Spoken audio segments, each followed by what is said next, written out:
No hay forma de escapar de ellos. Los alimentos demasiado dulces, llenos de grasas malas y ricos en energía, están en todas partes. Desde hace décadas, estos modernos hábitos alimenticios le causan problemas a nuestro cuerpo. ¿Pero qué hay del cerebro? ¿Perjudica una mala alimentación también nuestra salud mental, nuestro estado de ánimo y nuestra capacidad cerebral? Sabemos que la comida chatarra engorda, pero también puede atrofiar el cerebro. Entre tanto, también los investigadores del cerebro estudian las consecuencias de nuestros hábitos alimenticios. Una alimentación alta en grasas y rica en azúcar produce cambios a largo plazo en ciertas zonas del cerebro. Esta ciencia aún joven revela una nueva faceta de nuestra alimentación. Con un aumento en la ingesta de grasas y azúcar, el cerebro se reprograma. Por lo tanto, lo que pasa por nuestra cabeza también depende del contenido de nuestro plato.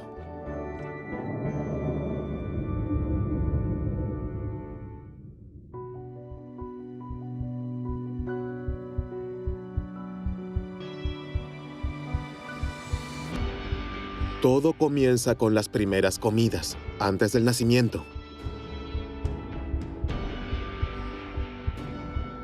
El cerebro se desarrolla durante el embarazo. Su posterior rendimiento depende de la forma en que se alimente, de lo que ha comido la madre durante los 9 meses.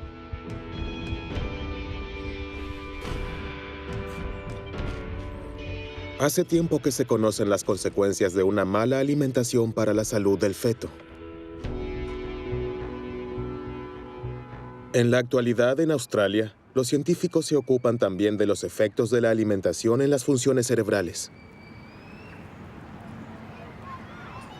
Felice Jacka es profesora en la Universidad de Melbourne. Estudió el comportamiento de miles de niños después de haber observado los hábitos alimentarios de sus madres en un amplio estudio de 23,000 mujeres embarazadas. Seguimos de cerca qué comida chatarra y alimentos procesados industrialmente comían y qué alimentos saludables, nutritivos y ricos en fibra. Luego examinamos la salud emocional de los niños de 18 meses a 5 años. Por supuesto, también se tuvieron en cuenta factores como el nivel de formación, los ingresos, la salud mental de la madre y el estilo de la educación. El resultado fue evidente. Las madres que consumieron más comida chatarra y alimentos procesados industrialmente, como refrescos dulces, refrigerios salados, pasteles y galletas durante el embarazo, tuvieron hijos más propensos a la agresión y las rabietas. Esta preocupante correlación sugiere que la alimentación de la madre afecta la salud mental del niño. Esto aún no se ha probado a nivel biológico, pero Felice Jacka ya está convencida de ello. Este amplio estudio noruego mostró que la alimentación de los niños también es importante, independientemente de lo que haya comido la madre. Los niños que comían demasiada comida chatarra y muy poca comida saludable a menudo mostraban un comportamiento furioso o agresivo, pero también dolor, miedo, inquietud y pesadillas. Desde entonces, las conclusiones de Felice Jacka han sido confirmadas por estudios en España, los Países Bajos y Canadá. Los investigadores del cerebro ven la causa en una ingesta excesiva de azúcar y grasas, pero también en una alimentación desequilibrada. Los alimentos procesados industrialmente y la comida chatarra, que a menudo carecen de nutrientes, no proporcionan lo que necesita el cuerpo, y especialmente las neuronas. En este laboratorio de la Universidad de Burdeos, los científicos están investigando los efectos de la alimentación incompleta en el cerebro de ratones.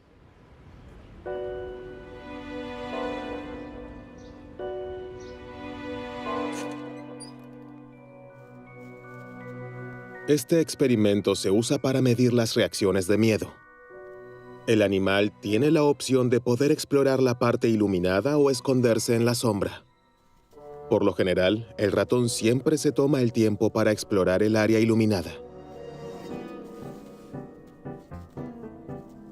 Sin embargo, este ratón tuvo que prescindir de los ácidos grasos omega 3 durante su desarrollo. Estas son las grasas buenas, que se conocen principalmente por su influencia positiva en el corazón y las arterias. En lugar de explorar sus alrededores, el ratón se retira a un rincón oscuro que no abandona más. Está estresado y asustado. El experimento se repitió muchas veces con decenas de ratones. Para los investigadores, este extraño comportamiento se explica fácilmente. Sin ácidos grasos omega 3, el cerebro no puede desarrollarse ni funcionar normalmente, ya que nuestras células grises se componen de un 90% de grasa que el cerebro no puede producir por sí mismo. En el cerebro se encuentran junto al tejido graso las mayores cantidades de ácidos grasos poliinsaturados. Estos ácidos grasos son indispensables y como el organismo no puede producirlos por sí mismo, tenemos que ingerirlos con nuestra comida. El pescado graso, las entrañas, los aceites vegetales, las semillas y los frutos secos han sido desde hace mucho tiempo los que más aportan omega 3 a los seres humanos. Pero estos alimentos se han vuelto poco frecuentes en las cocinas de los países industrializados.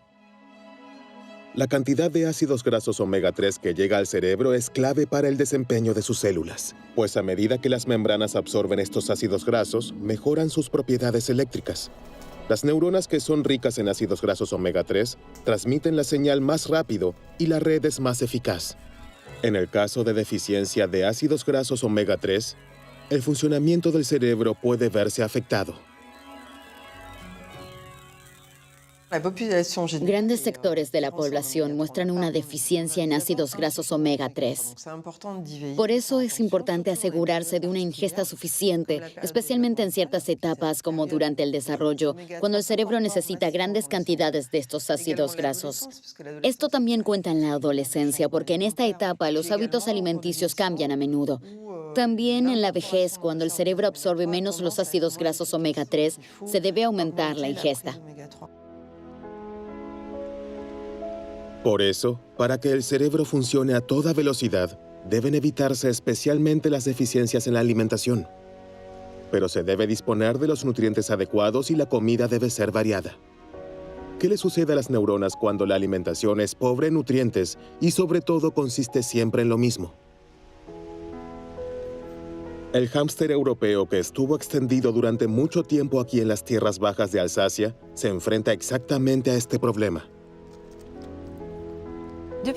Desde los años 60 hemos observado una disminución en la población de hámsters que ahora está en peligro de extinción. Al mismo tiempo, el cultivo de maíz ha aumentado cada vez más. Carolina Vold se preguntaba si la caída de la población de hámsters podría deberse al repentino exceso de oferta de maíz. Por ello, en un experimento de laboratorio, alimentó a sus hámsters exclusivamente con este tipo de grano. Durante la temporada de apareamiento, observamos trastornos de conducta en las hembras que se manifestaron en un alto nivel de agresividad y sensibilidad al ruido.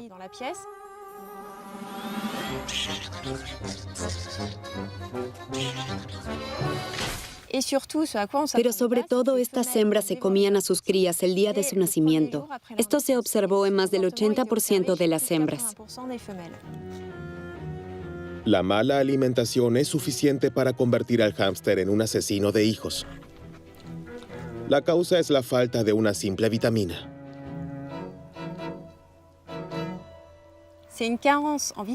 Este comportamiento inusual se debe a una falta de vitamina B3, porque después de haber enriquecido su dieta a base de maíz con esta vitamina, mostraron un comportamiento normal.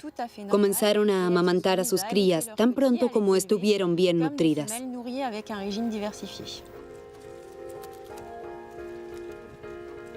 El canibalismo de los hámsters es preocupante.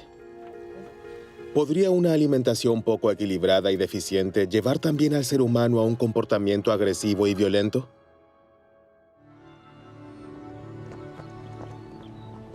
Ab Sahlberg es doctor en psicología y asesor político del Ministerio de Justicia. Su área de especialización, alimentación y delincuencia. Está convencido de que enriquecer la alimentación con vitaminas, ácidos grasos y minerales puede reducir la agresividad.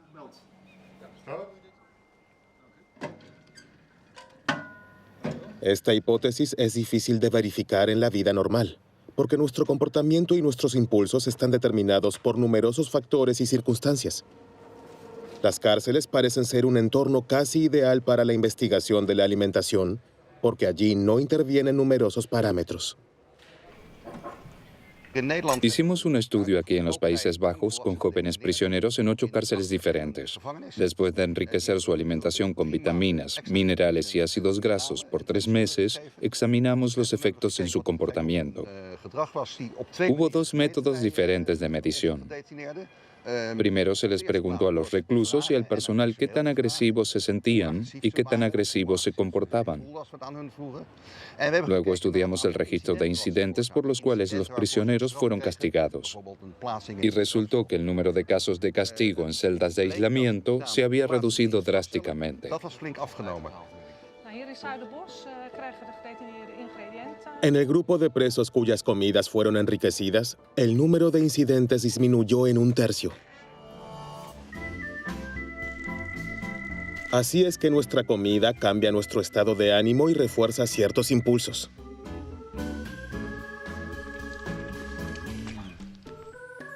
Pero ¿puede la alimentación influir también en las decisiones que creemos tomar libremente?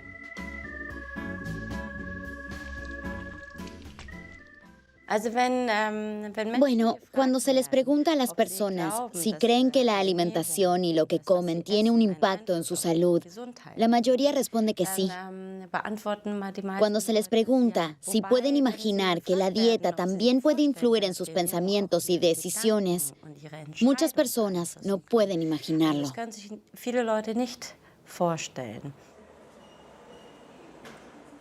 Pero eso es exactamente lo que ha demostrado por primera vez So-Yeon Park del Instituto de Psicología de la Universidad de Lübeck. Sus estudios han revelado el mecanismo por el cual la alimentación puede influenciar nuestros pensamientos. Con este fin, la investigadora desarrolló un experimento muy original. Imaginemos el siguiente dilema.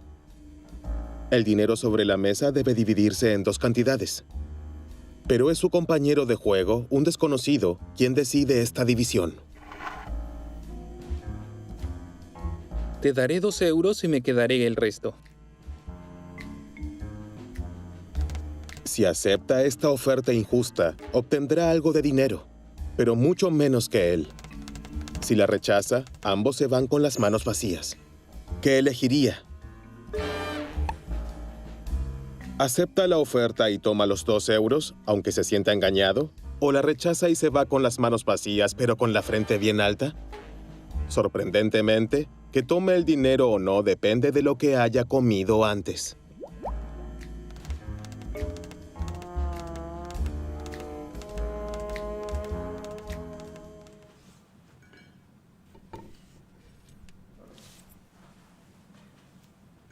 En este estudio, examinamos 24 sujetos que vinieron al laboratorio 2 veces y tomaron desayunos diferentes. Y lo que descubrimos es que la misma persona tomó decisiones muy distintas dependiendo de lo que comió esa mañana. Para los sujetos de la prueba, ambos desayunos se ven iguales. Pero en realidad, uno contiene muchas más proteínas que el otro. El único parámetro que cambia es la proporción de proteínas y azúcar. Unas pocas horas después de la comida, el sujeto de prueba debe realizar varias pruebas en el ordenador. Hoy tiende a aceptar la oferta. Su interés personal pesa más que su disgusto. Será un poco más rico al final del día. La semana anterior la había rechazado a menudo y casi no ganó nada.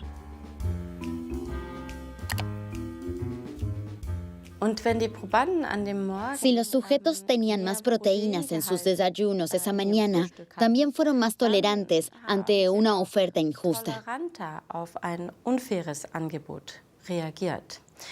Y si tenían más carbohidratos en el desayuno, eran más sensibles a las ofertas injustas. Si el contenido de proteína es bajo, los sujetos de prueba rechazan las ofertas injustas en promedio 2 veces más. Pero ¿cómo se puede explicar este sorprendente resultado? En busca de evidencia biológica para su observación, los científicos realizaron análisis de sangre. Enviaremos la sangre directamente al laboratorio y luego la analizarán en busca de componentes hormonales y aminoácidos, especialmente las hormonas insulina, cortisol, adrenalina, ACTH, y en el caso de los aminoácidos, especialmente triptófano y tirosina.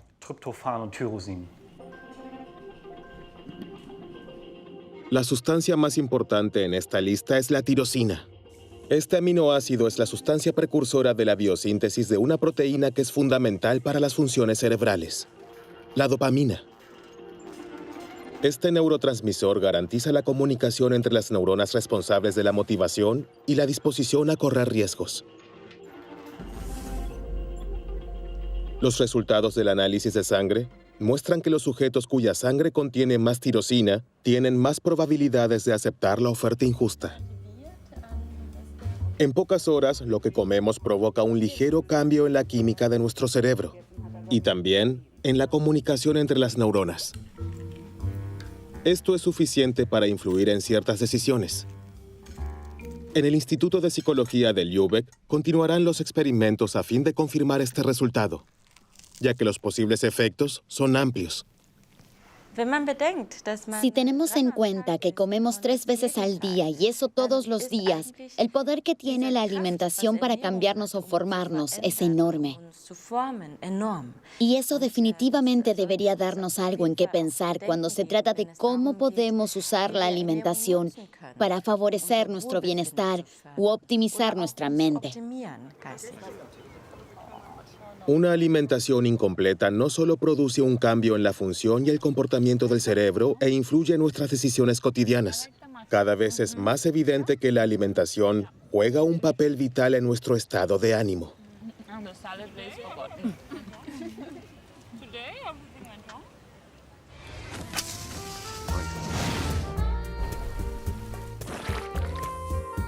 Pero ¿qué pasa con la comida chatarra rica en azúcar y grasas malas? ¿Qué pasaría si no ingiriéramos nada más que eso?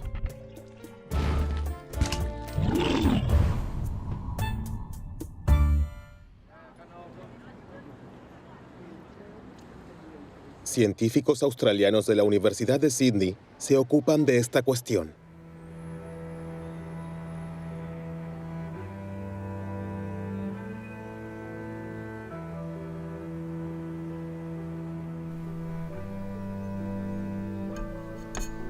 Margaret Morris dirige el único laboratorio en el mundo donde las ratas se alimentan con los alimentos producidos industrialmente que se pueden encontrar en supermercados o cadenas de comida rápida barata.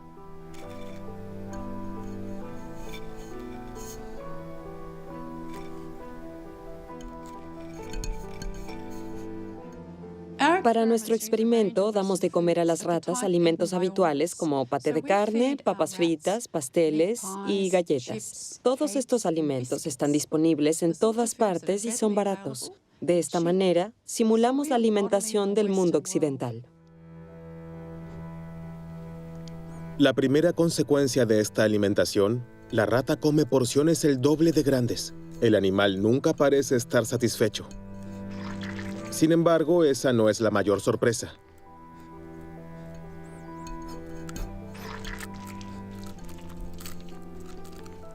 Estamos particularmente interesados en los efectos de esta alimentación en la memoria de los animales. Los medimos con la ayuda de una conocida prueba de comportamiento de reconocimiento de objetos. Para esta prueba, la investigadora coloca algunos objetos en la jaula de una rata. La rata inmediatamente comienza a inspeccionarlos porque los roedores son muy curiosos por naturaleza. Una vez que el animal ha explorado todo y ha memorizado su entorno, se aparta momentáneamente. Movemos un objeto y volvemos a colocar a la rata en la jaula.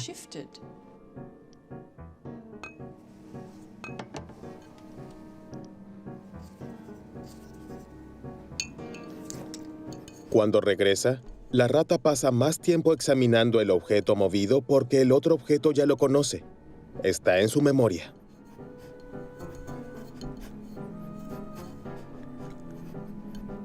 Sin embargo, las ratas sobrealimentadas muestran un comportamiento diferente. Los animales que reciben alimentos muy ricos en grasas o azucarados o ambos reconocen el objeto movido con menos frecuencia. A diferencia de las ratas sanas, dedican aproximadamente la misma cantidad de tiempo a examinar ambos objetos. Esto indica un daño en la memoria espacial.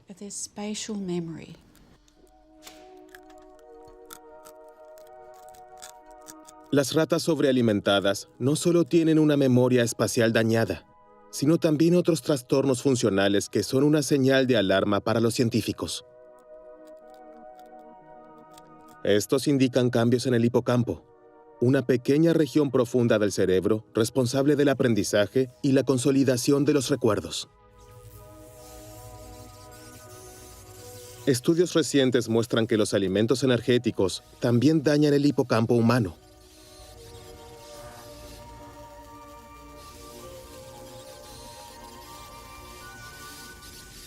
Observamos, por ejemplo, que la calidad de los alimentos afecta al tamaño del hipocampo y también al volumen de materia gris y blanca. Los primeros estudios de intervención muestran que una alimentación de 4 días con comida chatarra es suficiente para deteriorar las funciones cognitivas relacionadas con el hipocampo. Ahora, Margaret Morris está tratando de averiguar cómo los alimentos energéticos dañan el cerebro de sus ratas y reducen su rendimiento. Tiene una hipótesis. El consumo excesivo de grasa y azúcar desencadena una reacción inflamatoria que se propaga a las neuronas.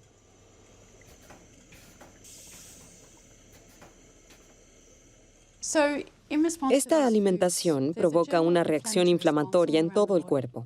Sabemos esto de personas obesas, pero en este caso la reacción parece muy aguda. Pudimos observar un aumento de citocina y otros agentes inflamatorios.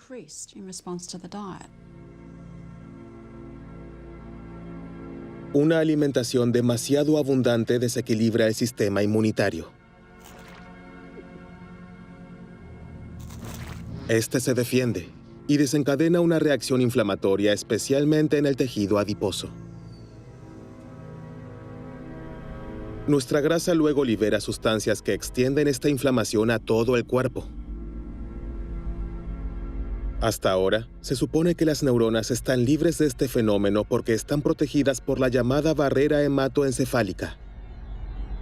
Esta membrana rodea los vasos sanguíneos y normalmente protege el cerebro. Creemos que esta inflamación creciente podría extenderse desde el cuerpo hasta el cerebro. Esto podría deberse a que la alimentación daña y hace permeable la barrera hematoencefálica, que de otro modo protege al cerebro de las sustancias proinflamatorias, de modo que estas sustancias se introducen en el cerebro. De esta manera, la inflamación penetra en las meninges y allí causa un fenómeno particularmente sorprendente. En su laboratorio, Sophie Layet demostró recientemente que ciertas células inmunes en el cerebro de sus ratones sobrealimentados, las células microgliales, comienzan a comerse las neuronas.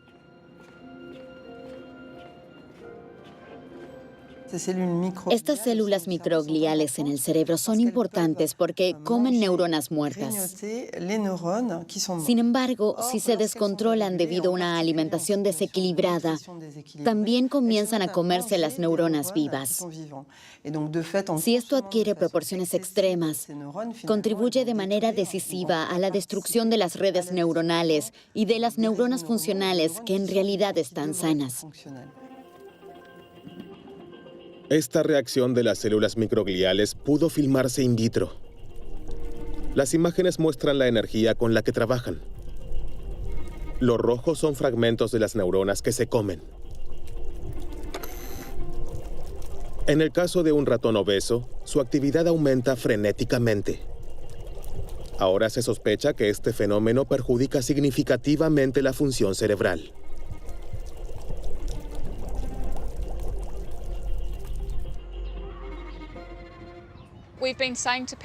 Llevamos 30 años diciéndoles a las personas, no coman estos alimentos, podrían sufrir un ataque cardíaco, cáncer o diabetes.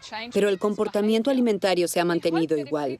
Si los consumidores ahora se enteran de que su alimentación es muy importante para la salud de su cerebro y la de sus hijos, es de esperar que estén más dispuestos a cambiar sus hábitos alimenticios.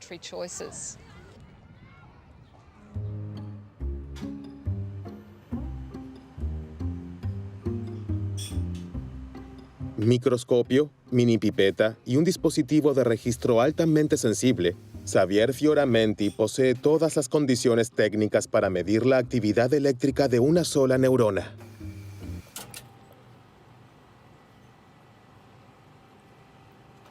El principio es simple.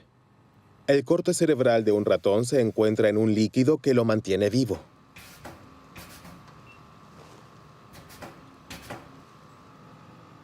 El investigador acerca cuidadosamente su electrodo. Es una tarea particularmente difícil.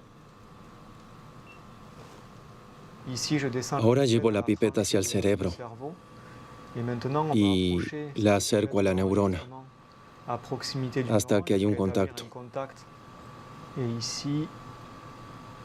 Ya está. Ahora mediremos la actividad eléctrica de las neuronas.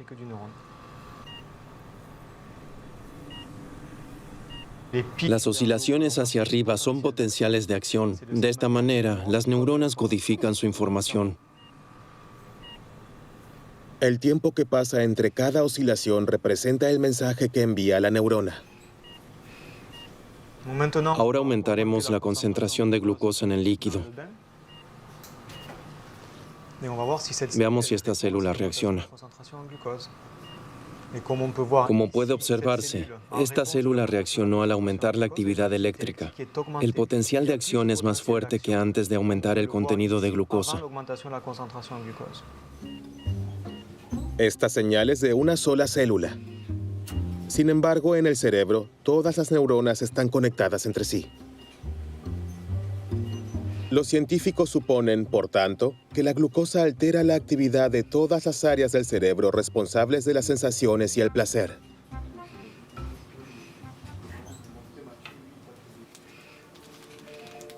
Entonces, ¿el azúcar toma el control de nuestra libertad de elección?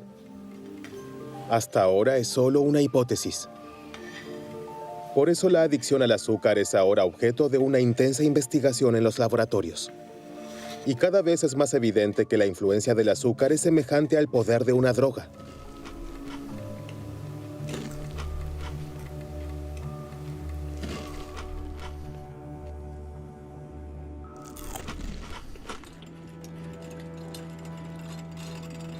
Serge Ahmed fue uno de los primeros en probar esto con un experimento muy sencillo. Primero crió ratas con cocaína y azúcar. Después de varias semanas de esta doble dieta, les presentó a los animales una opción.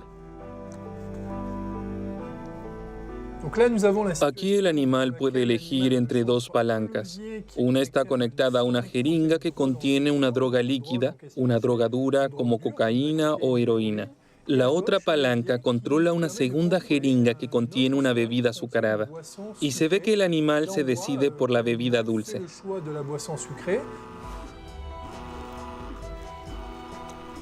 Las ratas eligen agua azucarada 4 veces más a menudo que la droga. Aunque en el caso de la glucosa no hay riesgo de sobredosis, se ve claramente que el deseo no puede reprimirse. Este experimento muestra que el azúcar tiene un potencial adictivo más alto de lo que pensábamos anteriormente. Incluso puede ser más adictivo que las drogas duras como cocaína y heroína.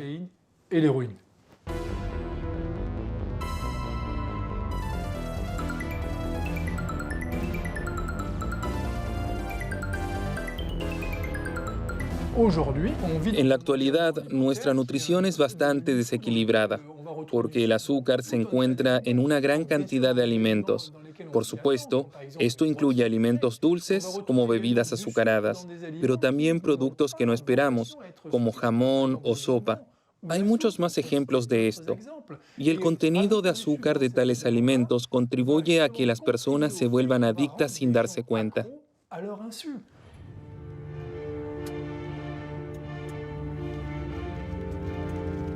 Aquí en el Oregon Research Institute se investiga el impacto de los alimentos azucarados en el cerebro humano.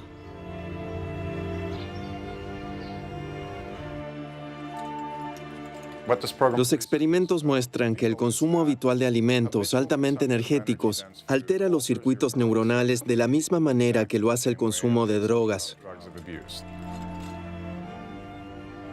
Eric Stice ha incorporado al estudio a 100 estudiantes, de los cuales la mitad comió helado regularmente todos los días, mientras que la otra mitad nunca comió helado.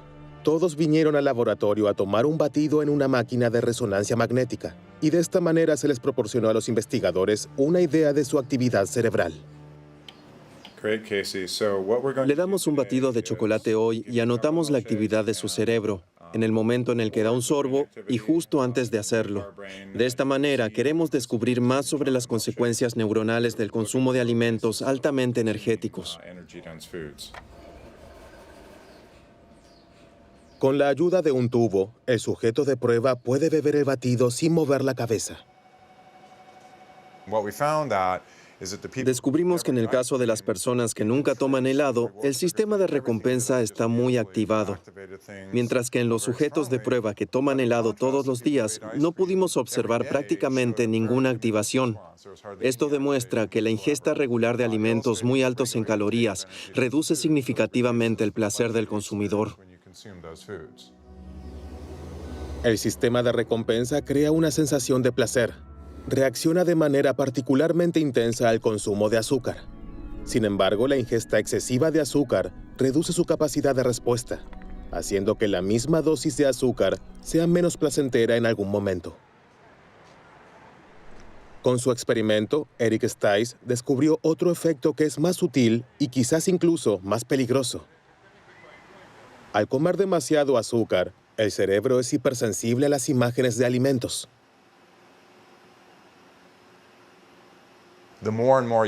Mientras más helado coma, menos se activará su sistema de recompensa.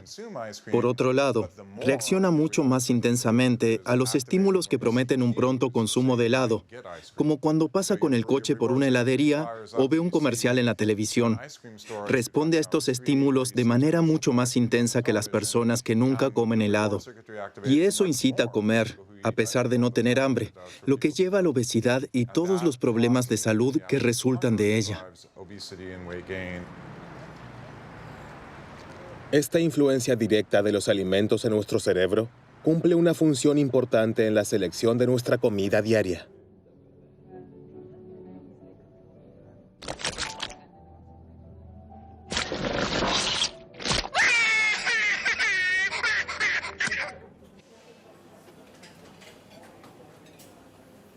¿Qué ocurre en el cerebro en el momento que elegimos un postre en lugar de un entremés o pescado en lugar de carne? ¿Quién mueve realmente los hilos?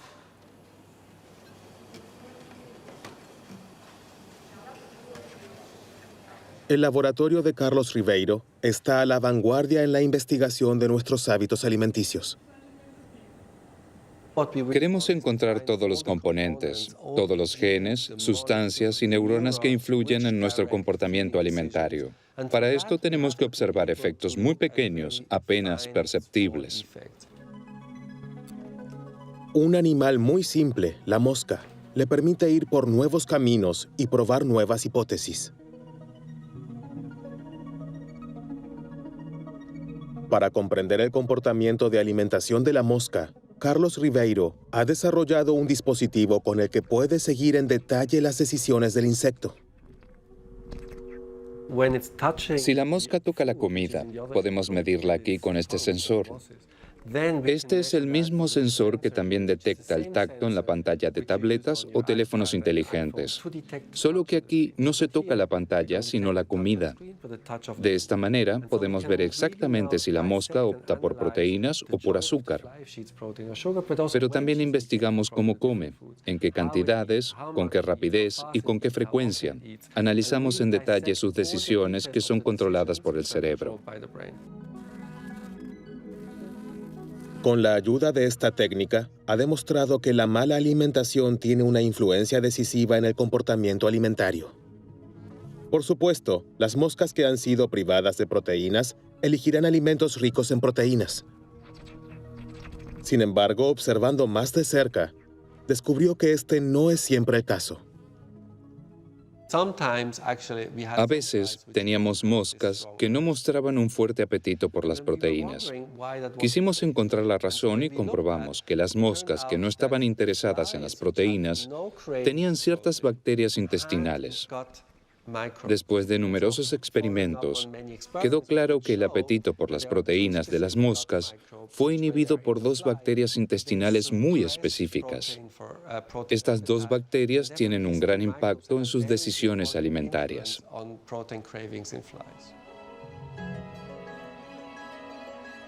El comportamiento alimenticio de las moscas está influenciado por las bacterias en sus intestinos.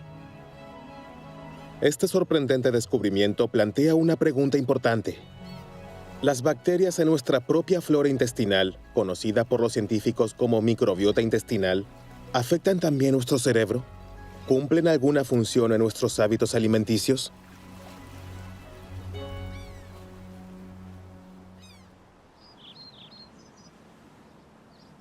En la Universidad de Cork, en Irlanda, John Cryan es pionero en el estudio de la microbiota intestinal.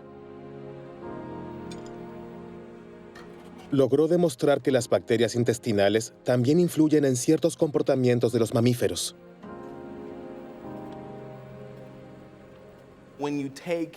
Si se toman las bacterias de ratones extremadamente miedosos y se las implanta en ratones normales, también se vuelven miedosos. Esto también se aplica al revés. Con las bacterias de los ratones normales, se puede normalizar el nivel de estrés de los ratones miedosos. Los científicos ven ahora la microbiota como una especie de mediador entre la comida y nuestro cerebro. El factor que más influye en la composición de nuestra flora intestinal es la alimentación. La variedad de alimentos es crucial. Desde el nacimiento hasta la muerte determina la composición de nuestra flora intestinal. Recién estamos comenzando a comprender cuánto afecta nuestra alimentación a la flora intestinal y, por lo tanto, a nuestro cerebro.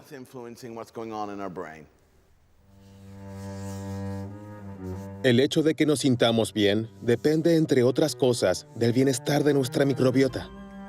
Una alimentación que es buena para nuestro estado de ánimo es principalmente una que agrade a las bacterias de nuestro intestino.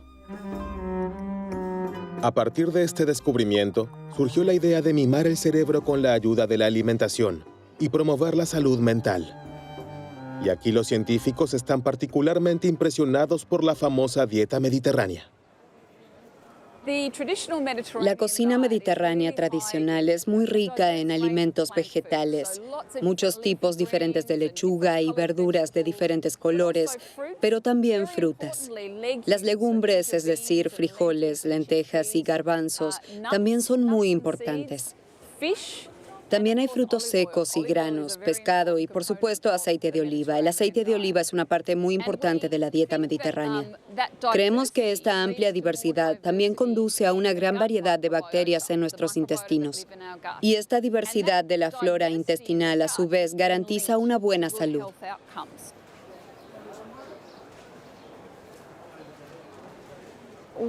El año pasado realizamos el primer estudio de 67 pacientes con depresión severa.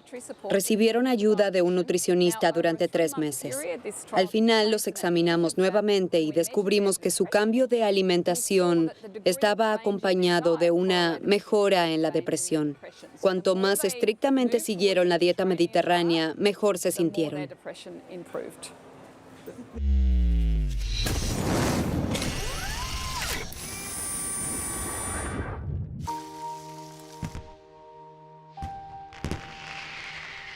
Alimentación al servicio del cerebro. Esta idea se está imponiendo cada vez más. Los científicos ahora están siguiendo todas las pistas. Las especias que se han utilizado en la medicina tradicional india durante siglos ahora se están investigando en los laboratorios debido a sus efectos positivos en la psique.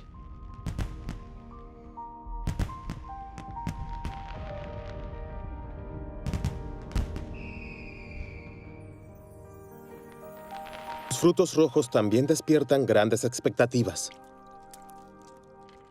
Los polifenoles que contienen son capaces de reactivar las neuronas dañadas.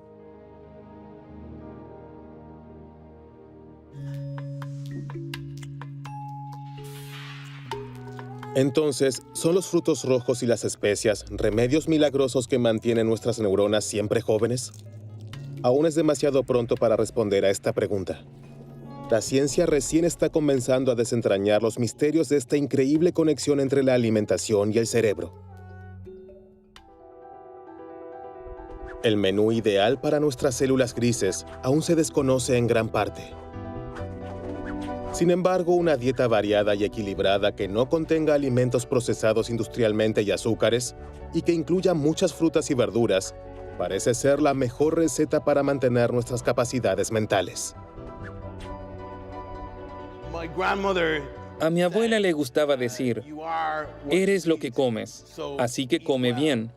Y la ciencia comienza a reconocer cuánta razón tenía. ¿Podemos reducir la tasa de criminalidad previniendo las deficiencias en la alimentación?